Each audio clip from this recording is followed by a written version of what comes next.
G-E-E. G. He spelt out the name on the door. If Mum thought these piano lessons were a good idea, he assumed they must be. But as the seconds ticked by, butterflies of apprehension flitted into his young, limpid eyes.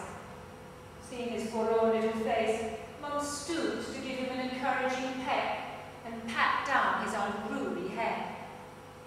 Bobby managed a crinkly grin back, just as the front door opened. A tall woman with haughty eyebrows and beady eyes stood before them. Bobby didn't like the sneer that passed for a smile on her face. "So this is the boy. Show me your hands, boy." Silently, Bobby offered his palms for inspection. Madam G took each in turn, roughly pulling and prodding at them.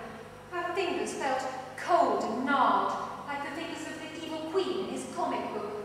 He wished Mum wouldn't leave him here alone, not after what his friends had said.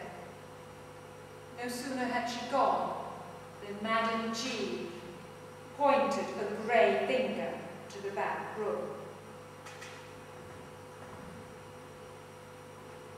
An upright piano with a frayed red cloth took up most of the space.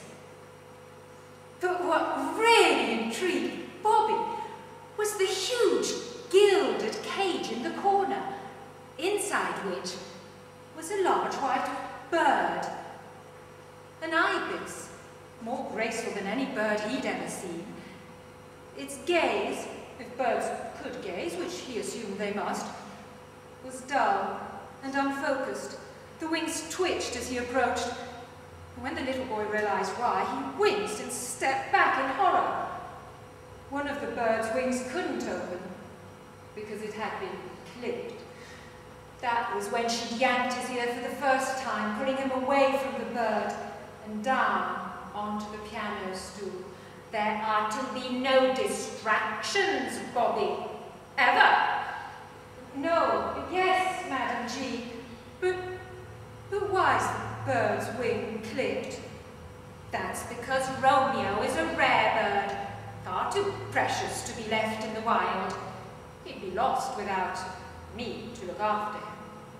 Bobby wrinkled his nose at the bird's name, but he persisted. "But that's not fair. He'll never be able to spread his wings and fly and soar as other birds do." "Romeo won't miss it. He was born and bred in a cage. He's never even seen the sky." "Oh." And so began Bobby's piano career.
In fact, she was a sculptor, more at ease wearing an apron and slippers than evening garb and heels.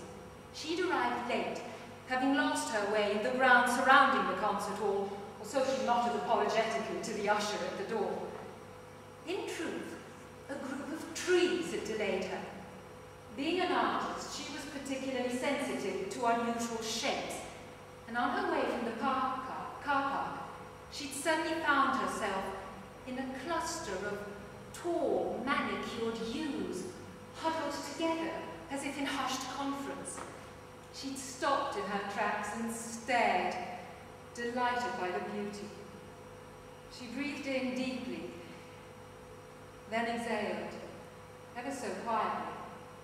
It was her way of allowing a special moment in space to trespass into the recesses of her heart, a heart numbed by the painful collapse of her marriage. Her heart hadn't been the only victim, for the divorce had also interrupted her career, quashing creativity, stabbing at her core.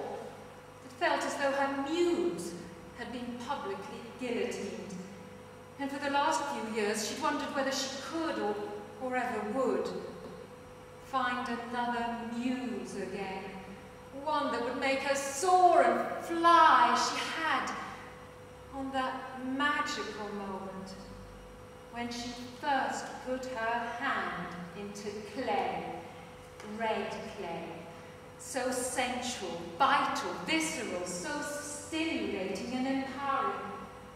Her life had changed course the instant her fingers had first reached into those unknown, yielding depths.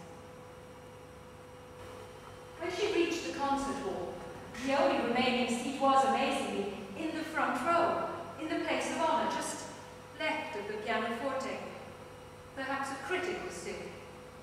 As she hastily walked down the aisle, she mused at how the grand piano looked like a magnificent bird, with a single delicate wing spreading upwards, stretched open towards the expectant audience.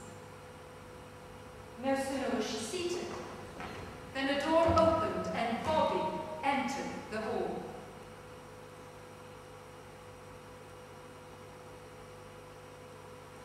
At once, she could sense the energy emanating from him and was tempted to reach out, to touch his fingers.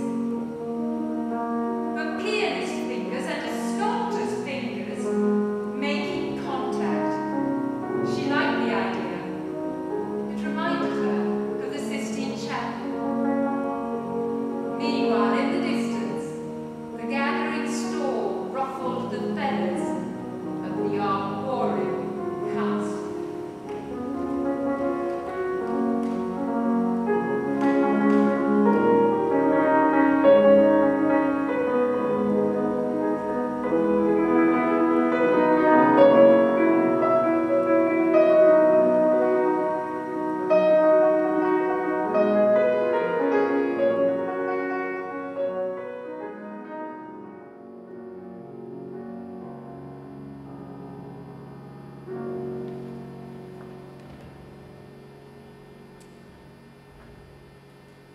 Ladies and gentlemen, this is the moment we have all been waiting for. I am proud to present our festival's longtime favorite pianist, Bobby. A round of applause, please. Bobby, we are thrilled to have you back, and thank you for fitting us into your very busy international schedule. And as many of you know, Bobby was only 11 years old when he came to this country, and yet within 4 years he had won no less than 8 major awards and an impressive choice of scholarships. As the recital began, the sculptor found herself enthralled, not only by the music, but also by the pianist's right ear. The lobe was wonderfully full and curvaceous, whereas the upper rim protruded forward slightly, so that the overall effect was that of a treble clef, craning to detect potential flaws which might emanate from the keyboard. Her mind wandered to the pianist's childhood. What must it have felt like to be so precocious? Bobby was only 8 when he won his first talent show. She wasn't to know, but the musician's attitude to concerts had been tainted. During the standing ovation, the little boy had clutched his prize cup, merrily waving it over his head, sure that his heart would burst with pride and happiness. No sooner was he off the podium than Madame G hissed in his ear.